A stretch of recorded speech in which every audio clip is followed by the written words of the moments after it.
Hey, Cock 45 here for a 50th anniversary. No, not my wife. Something way more valuable. My Model 29. Now don't tell her I said that. Let's shoot this thing.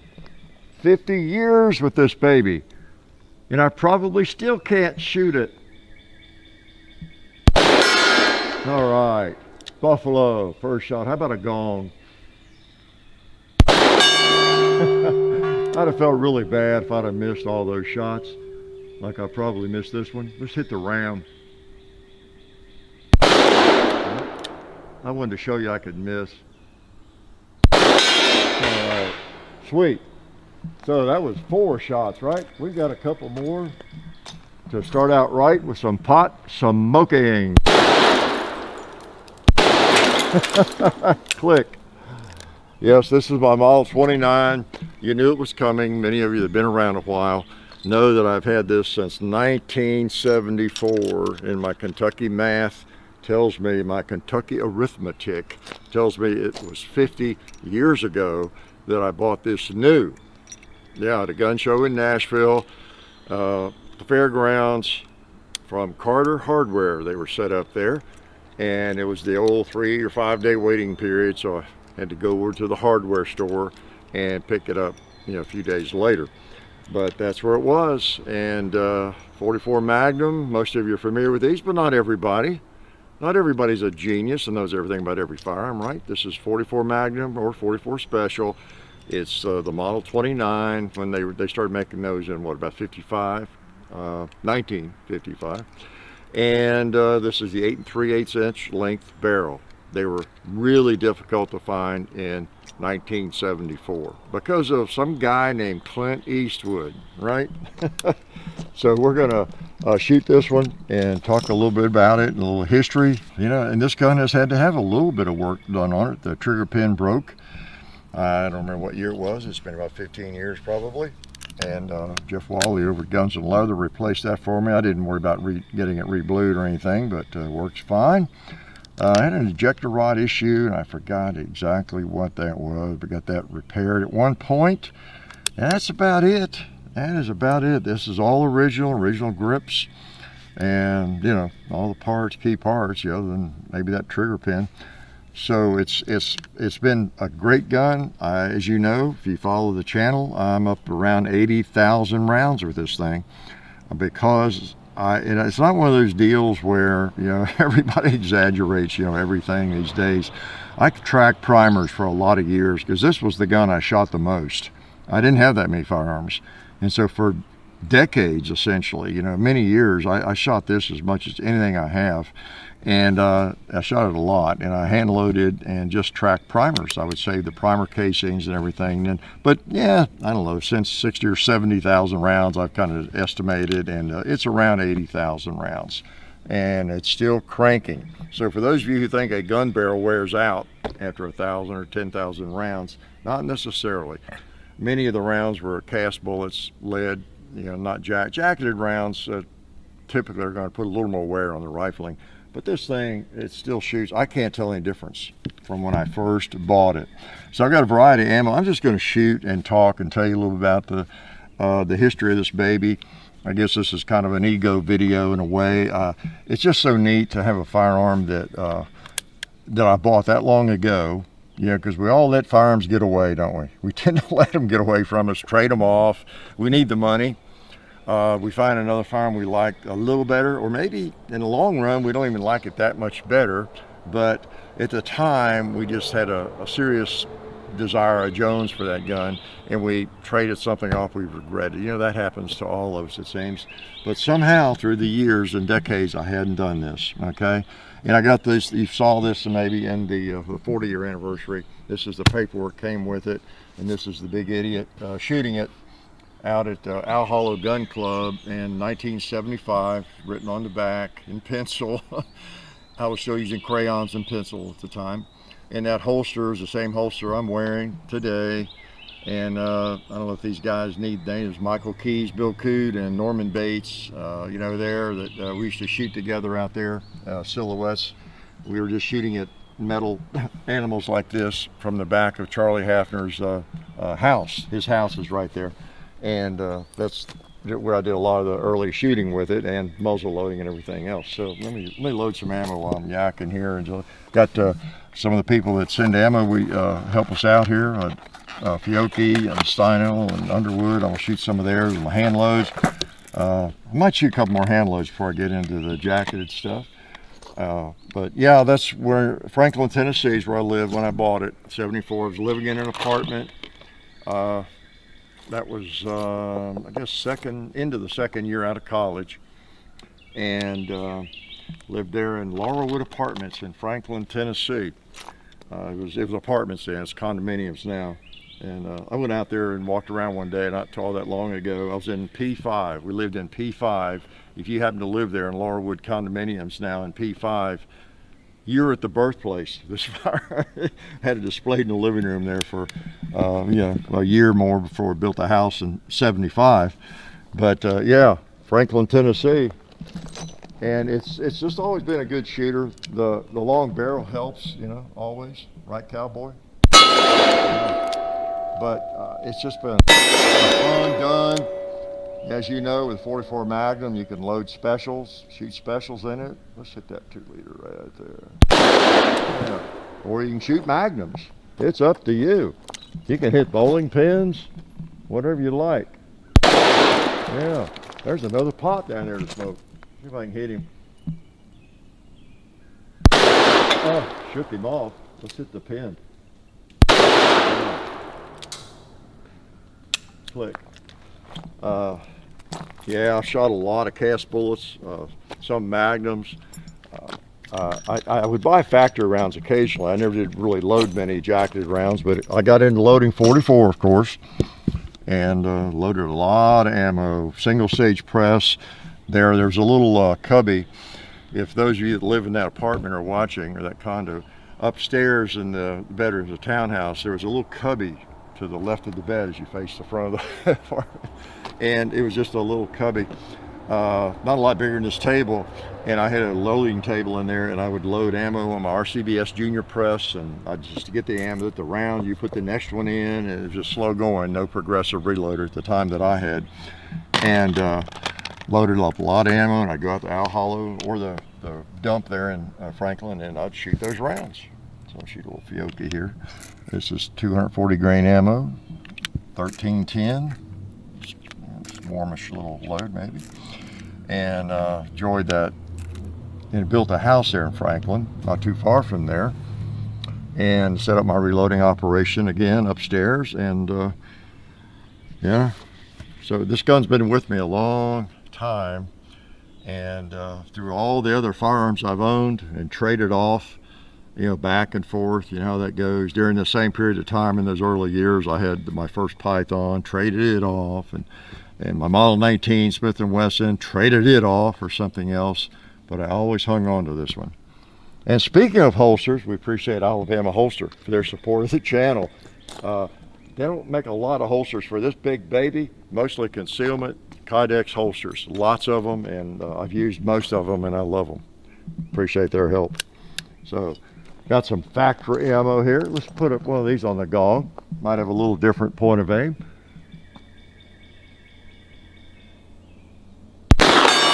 Popping. All right. Let's try the red. No, let's try that pig, that left pig up there on the top row. Probably went low, didn't it? There we go. Loud and pretty fast, so I didn't even hear it hit. But I think it hit it. I can tell. I can tell. Let's hit something close really hard, like that 2-liter. Boom. How about that buffalo right there? Man, that would have gotten him for sure. How about the cowboy with one of these? Nice. You know what? Well, I think I meant to, yeah. I'll save a powerful one for that watermelon. Yeah, that would be a good one too. So yeah, I lived in Franklin, and 2 or 3 more years, then I sold that house, moved out to south of Franklin, Coleman Road, a little log house up on a hill, in about 81 or 2. And I would shoot this in the backyard. I had 5 acres there, and I would shoot it, climb around the place, some woods up on top of the hill, and plink with it. And still going out to Owl Hollow Range and shooting out there a fair amount. And then I would, moved out here from there more or less. And some of the first shots I took were, of course, right here in '86 with it. '86, shot it a lot from this hill and enjoyed it. And I did shoot it in silhouette shooting, International Handgun Metallic Silhouette Shooting, IHMSA. And we did that at Owl Hollow Gun Club mostly. I shot a couple of matches elsewhere, but mostly out there. And let's see, that's special. I wasn't going to shoot special yet, but I could. Let me shoot another match. I have an extreme penetrator from Underwood. And had fun with it and all that, those endeavors. It did pretty well. I just shot standing mostly. They have a class called, I think it was production standing, and I tried a couple times lying down with it, resting on your leg and that kind of thing. But I just enjoyed, out to 200 meters and whatever, just seeing what I could hit, standing. I've always, as you know, been a standing shooter, and whether I hit or don't, it's just fun to me. Oh, these are extreme penetrators, so get ready for some extreme penetration.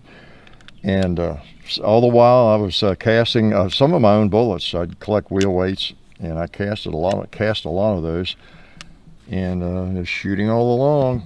Right here, did a lot of shooting with it, and enjoyed it, and still do, because I've been here almost it's like 38 years, so a lot of history of this baby. Do we want to waste one of these on the target? Of course, anything you shoot paper with a 44 Magnum is kind of overkill, right?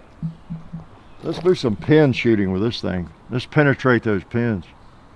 Kapooey! How about this one? As far as that container there, I'm not sure what would blow it the biggest. I don't think this would. Let's shoot that 2-liter.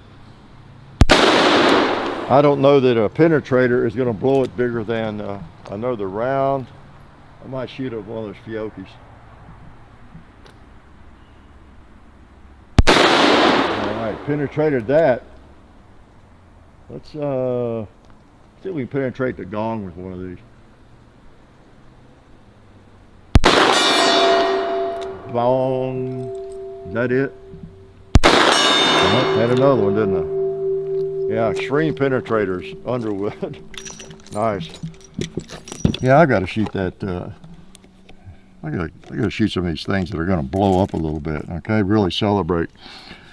So yeah, through all the various places I've lived, in jobs, no matter what was going on, since '74, and I've had a lot of job changes, moved and different things, a couple of wives, just this gun has stayed with me, and I've enjoyed it all those years.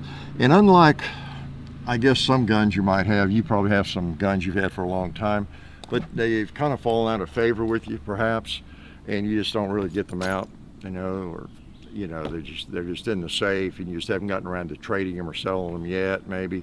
Well, this is a little different. That's one of the things that makes it more special than some other firearms I've had for a period of time, or maybe you too, is no matter what was hot at the time when Glocks came out, or when I got into semi-automatics, I got a Browning high power in the 80s or late 70s, or any other guns that I thought were really cool and had fun with them, and got into a different kind of competition, because I shot IHMSA, as I said, cowboy action shooting for about 10 years, USPSA, IDPA. What else am I leaving out? I've done a lot of different competitions. You know how it is when you get into that. There's certain guns you kind of get involved with, and it becomes your favorite for a while, and you're prone to trading something else off that you're not shooting maybe regularly or whatever it is. But this thing has been with me the whole time. I've never even thought about trading it, and I have always shot it pretty much regularly. So that's one of the things that makes it special. It's just always been a fun gun to shoot. And there's a lot of flexibility too. You put specials in this thing, which we'll do. It's getting warm for some reason. And with that 8 3/8" barrel, not a lot of kick to it. And of course, need I say, I think I mentioned Clint Eastwood, but Dirty Harry made these things so popular. And as you know, y'all that are a little bit older, have back in the 70s, there were a lot of these that were, you could find them, well, they weren't easy to find, but they would show up used with just having been shot 6 times. Why is that? People didn't count on the recoil they were getting from these. And that's another reason I was able to enjoy it for so long, because I hand loaded. Because if you were reliant strictly on factory ammo, the factory ammo, I think it was even hotter back then, but even if it wasn't, you know, people weren't shooting 44 Magnum. It was kind of a newer thing for the general shooting, and they bought one of these things and whoa, not ready for that kind of recoil. Yeah. And so they'd trade it off. All right, got some warm ammo. Let's shut up and hit this kitty litter pan or container. See if it will go through it. All right, and let's go ahead and kill that watermelon. Yeah, why not? Nice. Woo! About the cowboy. Yeah. And Mr. Gong needs another one. Yeah, what'd I tell you? I think I have one left. Nope, I don't. All right. Pretty nice, pretty nice. Anything else I was going to tell you about, lie about it? Gosh. Paid $385 for it, $385. And, you know, paperwork, history, they were really, really hard to find. They're a blast to shoot. And I think another reason I wasn't, I don't know, dissuaded, or it didn't ever get boring to me, was the fact that that 8 3/8" barrel has always made it fun to shoot. I'll shoot some specials because it really dampens recoil, and it's just a little more fun to shoot with hot rounds, especially. It dampens it, and it's not as punishing, And yeah, I'll never forget living in that apartment and being so excited to find one and have it. And I remember showing it to my neighbor, and he that's cool. He didn't get excited, and I realized my first realization that, okay, everybody's not into guns like I am, are they? He didn't have a clue what a 44 Magnum was, and that they were even hard to come by. He shot me down, man. I was ready for him to get excited for me. Okay, Buffalo, how about a special round like Clint Eastwood shot? Yeah. And how about red plate over there? Let's see if we can hit that with a special. That's neat. It takes a little longer to get there, so you can hear it hit. How about that turkey up on the top row with a special round, special turkey round? Oh, nice, nice. How about the gong with one of these? I think that was it, right? Yeah. I told John before the video, it's such a special gun, I probably won't be able to hit anything with it. Or maybe I ought to do that on purpose, just shoot for 20 minutes and not hit anything. A firearm I've supposedly put around 80,000 rounds through, and I can't hit with, yeah. But it's pretty nice. And you know, the fact you've shot a gun 80,000 times or whatever, it doesn't mean you should just never miss with it, does it? Some of you that have shot a great deal, you know, that with whatever the firearm, especially a handgun, right? They're hard to shoot. How many times has LeBron James, Michael Jordan, name whoever you want, Steve Kerr, shot a basketball or you know, a three-pointer, you still miss? You know, it's physics, and it's not necessarily automatic that you're going to hit every time just because you have shot X number of shots. Now, you ought to shoot better than if you didn't shoot very much, right? What else was I going to tell you about this? You all have seen it if you've been around. You can tell it's got a lot of shots through it, right? and the recoil shield and everything. And in the darkness of that wood, it didn't start out that darkness. There's some oil for my hands and dirt and grit, ballistol, whatever. You know, it's just a little bit darker. And of course, this gun would mean a whole lot more to me than a brand new one, just like it, right? Scratches and everything. Any of the imperfections are just character flaws or character scratches. I'm sure this, yeah, I was trying to loosen up on. Okay. It's got the target hammer, target trigger. So 50 years. And I really feel privileged as someone who has enjoyed shooting all that time to really have a kind of an heirloom of my own that I bought brand new. A lot of people, as I've said before, don't even live 50 years. I've been fortunate that I bought this as an adult, brand new, and I've been able to shoot it for 50 more years after that. So that's pretty cool. And you know, needless to say, it'll be passed down. John will probably melt it down or hack the barrel off with a hacksaw or something, you know. And of course, I have the shorter barrel guns, and all through my shooting of this, the early years and later years, I've had 4-inch 29s, 6-inch 29s. I got a 6.5 now. I got 3-inch 629s, and they're all fun as well. But this one will always be special. So let me shoot it 6 more times. Oh no, we've shot everybody's ammo. You know, I've got some of these old school Winchester silver tips. I think these are. I found somewhere a while back. Look at that, man. Silver tips. You familiar with those? Those were one of the premier hollow points from back in the day. And I found a few boxes of those. I don't shoot them much. It'd be a good carry around, right? Shouldn't even shoot them, but I'm going to. Yeah, I'm not going to spare any expense for this baby today. I think at the 40th anniversary we baked a cake or made a cake or something. We should have done something like that, I guess, but oh well. I didn't want to bore you too much.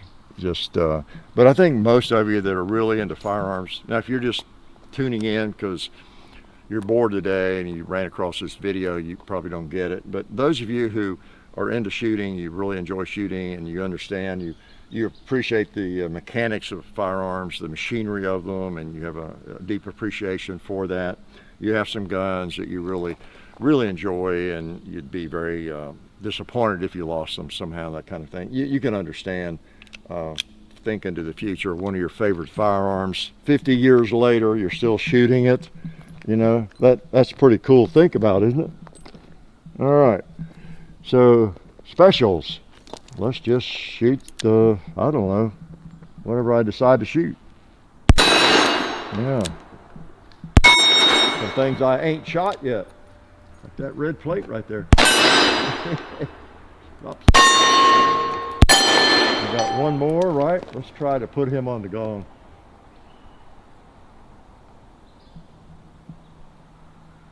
Got him. I think that's a good way to wrap up. A round on the gong, a really special round on the gong from a special firearm. Okay, so anyway, this old bird's been with me a long time, and I hope he'll be around a lot longer, and I'll be able to sling lead with him for a number of years into the future, because I plan to do it. Pretty versatile. Yep, really a lot of fun. Hard to beat. So again, it's a really cool thing, doubly cool, because it's a firearm I like so much. Have always liked it. There's never been a period of time where it got boring, or I almost traded it or anything like that. I've continuously fired it, reloaded for it, fired it through the whole 50 years. And I'm still shooting it. You see, I bring it out on Sundays sometimes, and I even brought it out today for this video. You believe that? So my Model 29, I didn't say it, but it's a Model 29-2, and made early 70s, and then I bought it in the early 70s. Bought it new. So congratulations, old 44 mag. It's been fun. Glad y'all came around to help me enjoy it. Life is good. Oh yeah, that's better. This is a great gun for defense. Oh hey, didn't see you guys there. While I've got you here, I want to remind you of our friends over at Talon Grips and Ballistol. Talon Grips makes grips, can you believe it, for all different types of firearms. You can get rough texture or more of a rubberized texture. It just sticks right on there. You know, really affordable, really cool option to improve the grip for your handguns or rifles. So please check them out at talongungrips.com. You'll be glad you did. And also Ballistol. Dad has been using Ballistol for many years. It's a cleaner and a lubricant, and it's non-toxic. It works really great, and we're happy to have them on board since it's been a part of our shooting endeavor for a very long time. So go to ballistol.com, talongungrips.com, and also while you're out there, I'm juggling all these things here. Also, while you're on the internet, please do check out our other social media like Hickok45 on Facebook. There's also Hickok45 on Twitter, The Real Hickok45 on Instagram. There's a John_Hickok45 on Instagram where I do some things. There's Hickok45.com. You can find us also on Gunstreamer. So check out all that stuff and then watch more videos.